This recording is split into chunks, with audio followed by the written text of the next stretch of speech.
Yeah, if somebody was to give you land, say, here, just take this land, it's yours. You don't know anybody for it. Build a house, have children, grow a farm, do whatever you want. That's called wealth. But if you suggest that to the average person in America, they'll laugh at you. Oh, that never happens. No, because to get something, you need to go get a loan. You need to go get debt money that you have to pay back several times more through interest to have these items that the average person should just have as their natural right as being a human on planet Earth. No, in this world, you have to be a slave. You have to work to exist.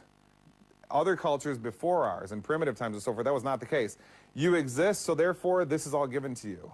You can have these trees to make products. You can have this land to raise your children in safety and so forth. If the warring tribe comes nearby, you have this land to make weapons to keep them, hopefully just the display of weapons will keep them away and no conflict will arise. So what happens in America is people have no idea what wealth means. It's a philosophy. It means you have something that is mine, which nobody can take, and it gives me power.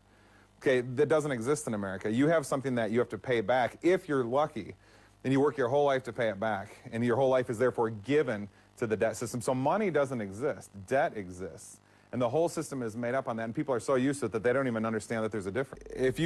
People think they own something in America if you have to pay the bank for it.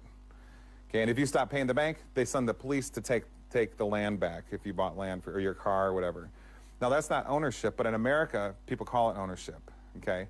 No, that's somebody else owns you something, and you have to pay them to keep it. It's the opposite of ownership.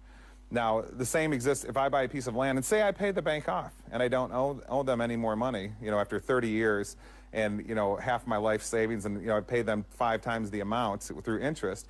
Say I do succeed in paying them off, but then I have to pay huge taxes to the government. So then it's also the same scenario. We own it if we pay somebody for it. Now, that's not, there is virtually no ownership, private ownership, where you have something, nobody can come and get it. If somebody tries to, the police will come and protect you. There's virtually none of that anywhere in America because of taxes and bank, somebody will owe the bank for something. So now this is how strange things get in America. You can have, people think it's a capitalist nation of private ownership when there's virtually no private ownership anywhere. That's how deceived, that's how artificial people's psychologies have become, where they think what is true is false and what is false is true.